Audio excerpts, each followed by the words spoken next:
하나님의 말씀 예레미야 9장 말씀입니다. 예레미야 9장 23절, 24절 두 절의 말씀 한 절씩 교독하여서 읽겠습니다. 여호와께서 이와 같이 말씀하시되 지혜로운 자는 그의 지혜를 자랑하지 말라. 용사는 그의 용맹을 자랑하지 말라. 부자는 그의 부함을 자랑하지 말라. 자랑하는 자는 이것으로 자랑할지니 곧 명철하여 나를 아는 것과 나 여호와는 사랑과 정의와 공의를 땅에 행하는 자인 줄 깨닫는 것이라. 나는 이 일을 기뻐하노라. 여호와의 말씀이니라. 아멘. 포로시대 예언자 예레미야서 예언서 강해가 진행 중입니다. 오늘 수요 예배인데 평소보다 좀 본당에 그 밝기가 좀 어둡죠. 위에서 물을 이렇게 잘못 이렇게 돼가지고 천정에 좀 스며들어와서 한쪽에 누전이 돼서 아마 오늘 하루는 이렇게 좀 건조시켜야 될 것 같습니다. 켜도 한 5분 만에 꺼지더라고요. 그래서 성도님들께 좀 양해를 부탁드립니다. 말씀으로 들어가세요. 하나님께서 기뻐하시는 일은 무엇인가? 바로 하나님은 이러한 일을 기뻐하는데 하나님을 아는 것을 기뻐한다 그래요. 하나님을 아는 것. 하나님을 아는 것은 무엇인가? 그러니까 하나님은 사랑을 실천하시고 하나님은 정의와 공의를 이 땅에 행하시는 분이라 이것을 깨닫는 것, 이것을 아는 것을 기뻐하세요. 우리의 삶 속에서 하나님 닮아간다는 건 뭐냐면 점점 어제보다 오늘, 오늘보다 내일 사랑이 점점 많아지는 겁니다. 어제보다 오늘, 오늘보다 내일 거짓이 사라지는 것입니다. 정의와 공의가 많아지는 것이죠. 그것을 하나님은 기뻐하세요. 하나님이 기뻐하시는 것이 이것인데 사람들은 자기의 부함, 내가 좀 많이 모았어, 나는 용맹스러워, 내 육체를 봐, 내가 세상에서 얼마나 탁월한지 내 지혜를 봐 하면서 인간된 지혜와 용맹과 부함을 자랑하지만 하나님은 하나님을 깨닫고 발견하고 체험하는 것을, 그것을 알아가고 깨닫는 것을 기뻐하세요. 우리가 어제보다 오늘도 하나님의 사랑이 깊이 깨달아지고 오늘보다 내일이 하나님께서 우리에게 주신 그 사랑이 더 많이 발견되기를 축복합니다. 지혜가 있는 자는 하나님의 그 사랑과 정의와 공의를 날마다 더 많이 발견하는 사람입니다. 또한 하나님의 말씀을 깨달은 자들은 하나님의 말씀을 벗어나면 얼마나 헛되고 허망한 삶이 되는지를 아는 자예요. 오늘 본문의 말씀 앞부분에 보니까 지혜 있는 자에 대해서 이렇게 말하고 있습니다. 지혜가 있어서 이 일, 즉 하나님이 기뻐하시는 일, 하나님이 역사하시는 일, 하나님이 원하시는 일을 깨달을 자가 누구며 그것을 선포할 자가 누구냐 하면서 어떤 이야기가 전개되냐면 이스라엘 백성들이 포로 시대를 맞이한 까닭은 하나님의 말씀을 버리고 하나님의 음성을 듣지 않고 자기 마음의 딱딱함을 따라 우상을 따라 살았다라는 것을 발견하는 사람, 그런 사람은 지혜로워서 그것을 사람들에게 일러드릴 수 있다는 것입니다. 우리가 살아가다 보면 넘어지고 쓰러지고 문제가 생길 때 있어요. 근데 그때마다 우리는 세상에서만 이유를 찾는데 하나님은 때로는 깨닫길 원하시는데 뭘 깨닫길 원하시냐면 내가 하나님보다 세상의 방식이나 이 땅에 내 눈이 좋아 보이는 것, 내 몸이 원하는 것을 더 많이 따라가진 않았는가, 이것을 발견하기 원해요. 근데 우리가 내가 익숙해진 그 우상과 내게 익숙해진 그 탐심과 세상의 열정이 그렇게 쉽게 발견되지 않아요. 너무 익숙한 나의 죄고 나의 익숙한 우상이기 때문에. 그래서 지혜는 바로 뭐냐면 하나님의 말씀을 가지고 내 속에 하나님 미워하는 것들을 볼 수 있는 눈이 생기는 것, 그것을 지혜라고 합니다. 하나님께서는 우리가 하나님 미워하시는 영역들이 우리 속사람에게, 우리의 일상생활 속에 스며들어 온 것을 하나님의 말씀으로 인해서 뽑아내기를 원하세요. 그래서 예레미야를 통해서 이스라엘 백성들에게 무엇을 가르치냐면, 너의 삶 속에 말씀을 버리고 하나님의 목소리를 순종하지 아니하고 우상을 따라갔던 것, 그것으로 인해서 인생의 괴로움과 멸망과 어려움이 찾아온 것이다, 이렇게 가르쳐주고 계십니다. 그럼 우상이 아닌 무엇을 따라야 될까요? 하나님의 말씀, 하나님의 뜻. 우리가 오늘 읽었던 본문 가운데 사랑을 행하시고 정의와 공의를 행하시는 그 하나님을 따라 살기를 원하십니다. 우리가 세상 살아갈 때 조금 거짓말하면 쉽게 넘어갈 수 있는 그런 거 있죠. 그때 하나님은 무엇이 정직함인지 가르쳐 주십니다. 하나님께서는 우리가 미워하지 않고 용서하고 사랑하기 원하시는데, 우리에겐 그럴 만한 감정적인 능력이 없어요. 우리에게는 미움과 그런 다른 악한 마음이 먼저 일어 올라옵니다. 그래서 보내주신 분이 예수 그리스도입니다. 예수님을 바라보고 예수님을 기억하고 예수님에게 내 마음의 표대가 나아가면 우리에게서 올라오는 미움과 어두움의 마음들을 하나씩 제거해 나갈 수 있습니다. 그것을 체험할 수 있기를 축복합니다. 예수님의 이름을 붙들고 우리 속에 있는 우상들이 타파되고 부서지고 깨어지고 태워지는 역사, 하나님이 기뻐하시는 삶들이 이루어지는 역사, 그것이 체험되기를 축복합니다. 오늘 예레미야에서는 우상들은 다 가짜고 헛된 것이지만 오직 이 세상을 만드시고 지으신 분이 누군가? 오직 여호와 하나님만이 이 땅을 지으시고 세우셨고 하늘을 펴내셨습니다. 많은 진화론자, 유물론자들은 세상은 우연히 저절로 아무 뜻 없이 그냥 만들어진 거야, 우기고 싶고 그렇게 믿고 싶지만, 세상 만물을 들여다보면 들여다볼수록 질서정연하고 세상 만물의 모든 모습을 보면 참 하모니, 조화롭고 세상의 모든 기능 하나가 우연이 된 것이 아니라 필연적이고 아주 기능적이고 합리적이고 아주 탁월하게 지어진 걸 보면, 정말 과학자들 중에도 양심적인 과학자들은 뭐라고 말하냐면, 이것은 아주 지적으로 탁월한 분의 손길이 아니라면 이 세상을 이렇게 조화롭게 만들어낼 수 없다. 단순한 폭발로 인해서 생겼다면 너무나 조화롭고 질서정연하고 아름답다는 거예요.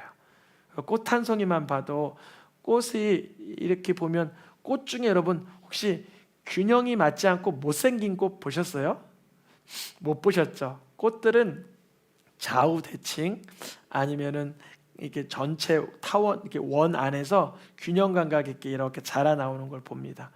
이제 눈송이 하나도, 그 작은 결정 하나가 모양이 수억, 수천, 수조 개가 다 다른데 그 결정이 하나하나 현미경으로 보면 얼마나 그런 아름다운 크리스탈 같은지 하나님께서 지으신 것을 인정하지 않을 수가 없습니다. 우상들을 섬기는 사람, 세속의 영성으로 탐심을 가지고 세상의 것을 추구하는 사람들은 하나님이 지으신 그 세계를 보지 못하여 그 우상으로 인해서 얼마나 마음이 허망해지는지, 하나님은 예레미야를 통해서 우상 섬기는 건 참 헛되고 세속의 열정으로 사는 건 참 헛되다 이렇게 가르쳐 주시고, 오직 여호와, 즉 어떤 뜻이에요? 스스로 계신 분, 그분만이 하나님이시요 스스로 계신 여호와 하나님만이 세상을 만들어내신 분이다라고 말씀을 전하라 하시는 거예요. 이제 오늘의 좀 본론으로 들어가려고 해요. 하나님이 어떠한 분인지 아는 게 지혜이고, 또 하나님께서 무엇을 기뻐하시는지 아는 것이 지혜이고, 또 하나님께서 무엇이 싫어하는지 아는 것이 지혜인데, 이 말씀을 오늘 우리 듣고 있어요. 한 7, 8분 정도 우리가 지금 잠깐 들었는데, 이 말씀을 들으면 들을수록 믿음이 자라가고 마음의 변화가 생기고 기능적으로도 능력이 생깁니다. 근데 이 당시에 포로 시대에 많은 유다인들은 하나님의 말씀을 이토록 열심히 전하는 예레미야의 입을 통한 하나님의 말씀을 듣지 않았어요. 예레미야의 3장부터 35장까지 대략 한 33장에 걸쳐서 12번 이상 반복되는 얘기가 뭐냐면, 그런데 왜 하나님의 그 말씀을 듣지 않는가라는 반문입니다. 오늘 하나씩 살펴보면 노란 글씨만 읽어보겠습니다. 내 목소리를 듣지 아니하였음이라. 그들이 내 말을 듣지 아니하며 내 율법을 거절하였음이라. 먼저 우상이 헛된 거다라고 가르치는데 그 하나님의 목소리를 듣지 아니한다는 거예요. 저는 세상에서 40대 이제 중반으로 접어들어가는 남자로서 취미생활이나 즐거움을 어디서 찾을까요? 그럼 어떤 경건한 성도님은 기도요 이러실 수 있어요. 맞아요. 기도하는 시간, 내 기도하는 시간 가장 기쁘다, 평안하다 그럴 수 있어요. 틀린 말은 아니죠. 저도 나름대로 운동을 좋아하거나 어떤 보고 싶은 그런 책이 있다든지 그런 취미 생활이 있겠죠. 근데 그때 저는 간혹 이런 생각을 해요. 이것이 내게 우상이 되진 않나. 우상. 그게 책이라든지 운동이라든지 어떠한 뭐 액세서리라든지 어떠한 거든지 이게 혹시 내가 하나님께 나아가는 우상은 아닌가 하면서 이 말씀을 상기해 봅니다. 그런데 그 말씀을 떠오르지도 않고 하루 종일 운동하고 하루 종일 내 취미 생활하면 저도 복음을 전하는 자로서의 삶 속에 이 우상으로 인한 공격이 발생한 것이죠. 근데 빨리 이 말씀을 듣고 내게 혹시 이게 우상이 아닌가 깨닫고 내 삶에 좌우로 치우치지 않는 그런 내 마음의 중심을 주님께 드려야겠죠. 근데 이 백성들은 하나님의 말씀을 듣지 않고 하나님의 율법은 거절합니다. 주님은 이 백성들을 되찾고 싶으셔서 때로는 새벽부터도 부지런히 말하여 하나님의 말씀을 증거하십니다. 우리 새벽기도 있잖아요. 새생명교회로 말하면 새벽기도에 선포되는 말씀도 안 들어. 하나님의 말씀 필요 없어. 이렇게 대하는 거죠. 오히려 하나님은 이 이스라엘 백성들을 왜 불렀어요? 13장 11절 읽어보겠습니다. 내 이름과 명예와 영광이 되게 하려 하였으나 그들이 하나님의 말씀을 듣지 아니하였느니라. 우리가 하나님의 이름을 위하여, 하나님의 영광을 위하여, 하나님의 영광을 위하여, 명예를 위하여 쓰임받기 위해서는 하나님의 말씀이 내게 들어오고 적용되고 체험되고 순종되고 누려지는 것이 중요합니다. 근데 내가 하나님의 영광을 위해 살 거야 라고 말하면서 하나님의 말씀이 들리지 않고 듣지 않는다면 그것은 공중에 그냥 허공을 치는 것과 다르지 않죠. 우리가 하나님의 말씀을 듣지 않는 이유를 성경에서는 이렇게 말하고 있어요. 우리가 지금 계속 예레미야만 다루고 있습니다. 예레미야에서 왜 듣지 아니하나 그거를 어떻게 들여다봤냐면 목이 곧아서, 목이 곧다는 건 교만을 표현하는 그런 은유법입니다. 목이 어떻게 됐다고요? 곧아서. 여러분, 목이 곧는다는 것은 뻣뻣해졌다는 것이고 교만해서 도무지 하나님의 말씀이 나의 삶에 이렇게 권위가 있거나 가치가 있게 들리지 않는다는 거예요.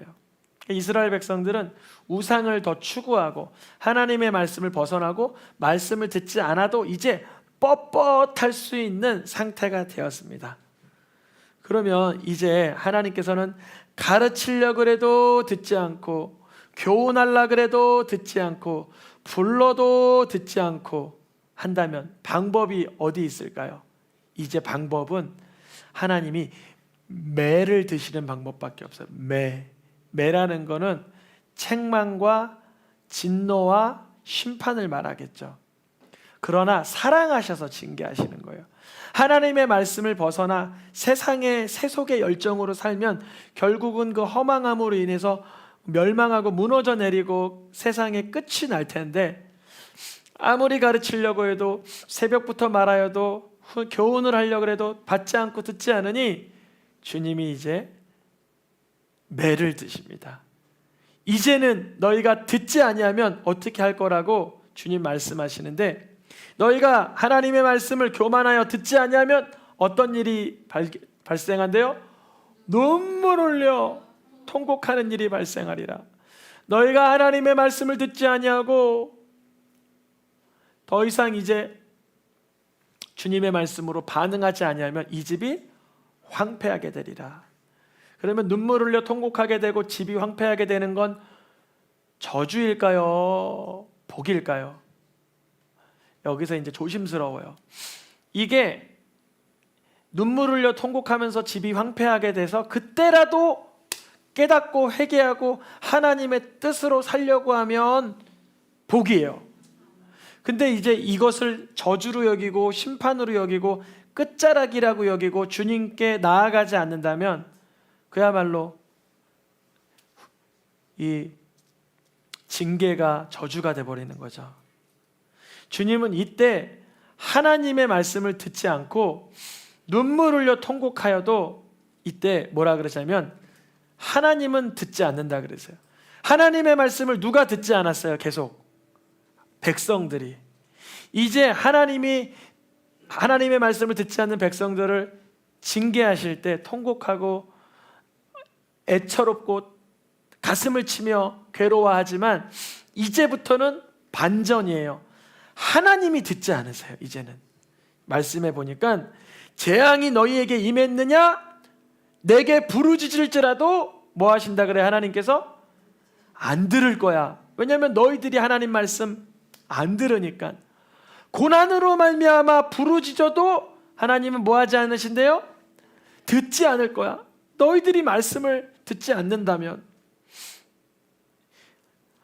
그들을 위해서 기도해 주지도 말아라 그러세요. 하나님께서. 심지어 너희들이 금식할지라도 내가 그 부르짖음을 듣지 않을 거야. 하나님께서 그러세요. 그러면 여기서 여쭤봅니다. 백성들은 하나님의 말씀을 듣지 않고 고난과 눈물 흘리는 일과 애곡하는 일이 발생할 때도 하나님도 듣지 않으시고 이제 어떻게 하면 좋을까요? 어떻게 하면 백성들도 또 하나님도 이것이 다시 죄로 갈라졌던 이 담이 이 다리가 다시 회복될 수 있을까요? 백성들이 하나님의 말씀을 듣지 않음을 내가 듣지 않았음을 주님 앞에 인정하는 거예요. 인정. 하나님, 내가 하나님 말씀대로 살지 않고 듣지 않음을 인정합니다. 나에게 다시 하나님의 말씀을 가르쳐 주시옵소서 라고 나아갈 때 하나님은 다시 그러한 백성들의 기도를 다시 들으세요. 그 말씀이 바로 예수님께서 내 이름으로 구하면 아버지께서 들으신다는 얘기예요. 우리가 기도 끝나면 누구의 이름으로 기도해요? 왜 예수님의 이름으로 기도하죠? 예수님의 이름의 뜻이 저희 백성을 그 죄에서 구원할 자라는 뜻이기 때문에 예수님의 이름을 사용해서 기도합니다. 그러면 예수님의 이름을 사용해서 기도한다는 건 어떤 의미가 있냐면 내가 하나님의 말씀대로 살지 못함을 인정하고 예수님의 이름을 믿음으로 구한다는 거예요. 그러면 이전까지는 예수님의 이름을 사용하지 않고 내 맘대로 살아왔지만 예수님의 이름으로 기도하는 순간 하나님께서는 너가 너의 죄로부터 자유케 되기를 원하는 기도를 하는구나 라고 즉시로 인정해 주시는 거예요. 예수 이름으로 구할 때. 그래서 예수님이 항상 이런 말씀을 하시죠. 내 이름으로 구하면 다 행하고 다 받을 수 있고 예수님의 이름으로 다 아버지께서 주시리라. 이런 말씀이 요한복음 14장, 15장, 16장에 있어요. 예레미야서에는 분명히 안 들으실 거야, 듣지 않으실 거야 이런 말씀이 있었는데 어떻게 예수님의 이름으로 구하면 하나님은 다 들으실까요? 그 이유가 뭐냐면 예수님의 이름으로 기도한다는 건 내가 하나님의 말씀을 그동안 듣지 않고 살았음을 인정한다는 거예요. 내가 죄 있는 인생이라는 것을 인정한다는 거예요. 그러나 예수님의 이름을 통하여 구할 때는 그 예수님이 나의 죄의 문제를 깨끗이 해결해 주셨다라고 발견한 자들입니다. 예수님께서 이거를 오늘의 마지막 말씀인데 아주 자세히 풀어주셨는데 중요한 말씀입니다. 제가 읽어드릴게요. 그날에 너희가 내 이름으로 기도할 것인데 내가 너희를 위해서 그냥 아버지께 대신 구해주겠다 하는 말 그 정도가 아니다. 분명 예수님은 예수님의 이름으로 기도하면 예수님이 아버지께 구해서 준다는 거 맞아요. 여기서 그 말이 아니니라고 쓰여 있는 이유는 뭐냐면, 그렇게 우리가 예수님의 이름으로 기도할 때 비인격적으로 예수님의 이름으로 기도합니다, 아멘 해서 예수님이 대신 구해준다는 게 아니다. 한마디로 이거예요. 제가 이웃집 아저씨한테 이렇게 물건을 좀 빌릴 일이 있어요. 근데 내가 그 이웃집 아저씨를 잘 몰라. 근데 그 이웃집 아저씨의 아들은 잘 알아. 그러면서 제가 그 아들한테 아빠한테 좀 나 그거 물건 좀 달라 그래 주세요. 그래요. 내가 그 사람은 잘 몰라요. 근데 그러면 그분이 대신 빌려줄 수는 있겠죠. 그러나 나는 그 아버지와 관계는 없어요. 그것이 아니라는 거예요. 무슨 말이냐면, 예수님의 이름으로 구하는 사람은, 이제 노란 글씨가 제일 중요해요. 너희가 누구를 사랑하고 예수님을 사랑하고, 예수님의 이름으로 기도하는 순간 우리는 누구를 사랑한다라고 마음에서 고백하는 거예요. 예수님을 사랑하고, 그 예수님이 누구께로부터 온 거를 믿는 거예요. 하나님께로부터 옴을 믿고 예수님의 이름으로 구하기 때문에 그러한 사람들을 하나님께서는 뭐 하세요? 사랑하신대요. 나 예수님의 이름으로 구하니까 다 해결되겠지. 이거는 너무 비인격적인 기도.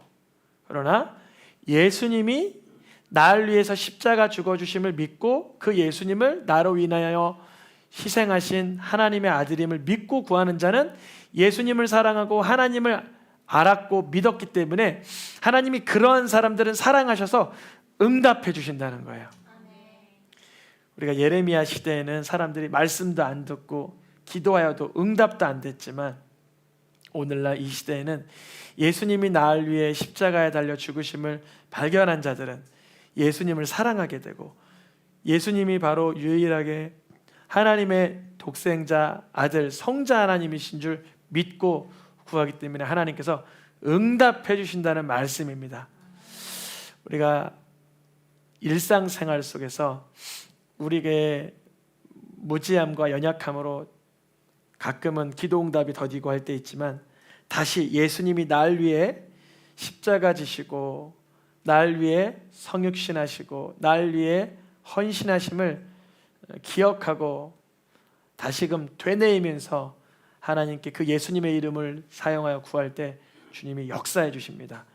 우리의 일상생활 있죠. 아주 쉬운 일상생활 속에서도 예수님의 이름을 사용하여 기적을 경험해 봐야 돼요. 매 순간마다 아주 작은 일로도 아주 큰 일로도. 우리 함께 찬양하며 기도하겠습니다.